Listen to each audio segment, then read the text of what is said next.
Went to bed, couldn't stop shivering all night. Didn't sleep very well either.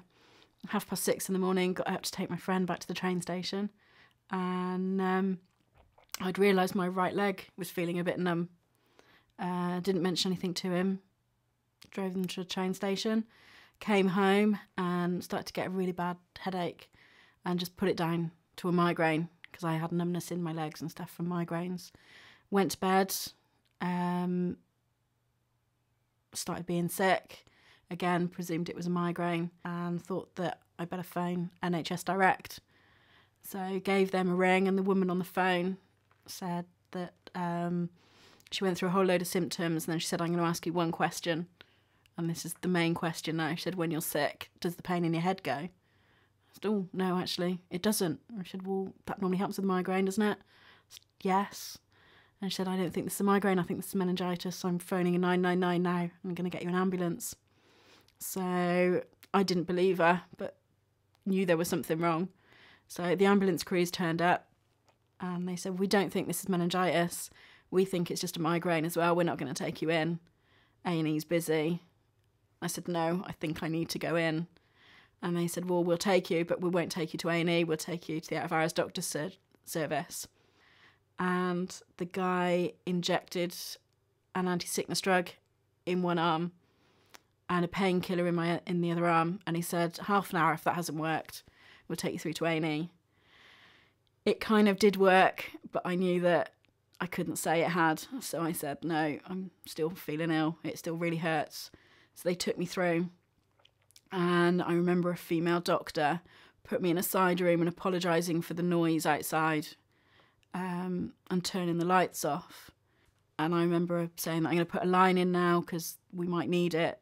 We're going to start giving you antibiotics. And that was the last thing I remember, and that was at 5:15 in the morning.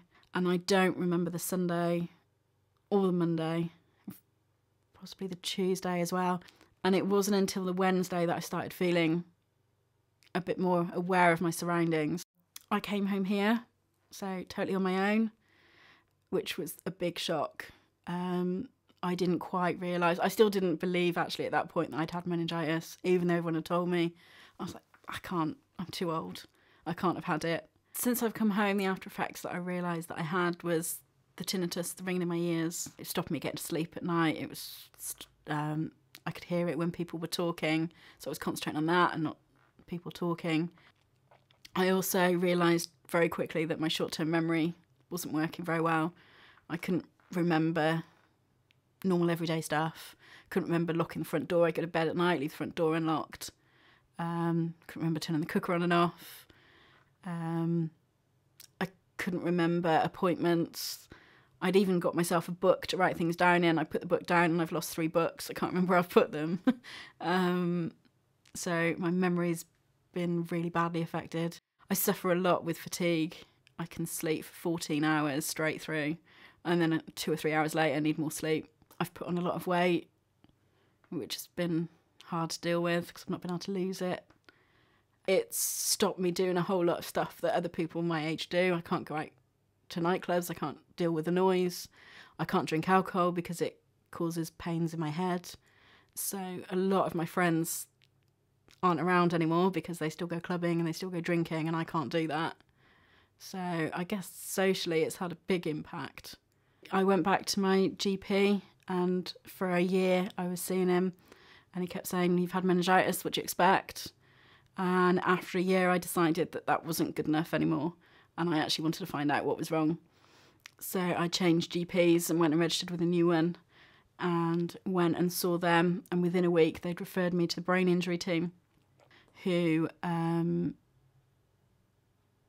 did all sorts of blood tests and scans and things, and they found out what was wrong, so they're going to fix it with medication.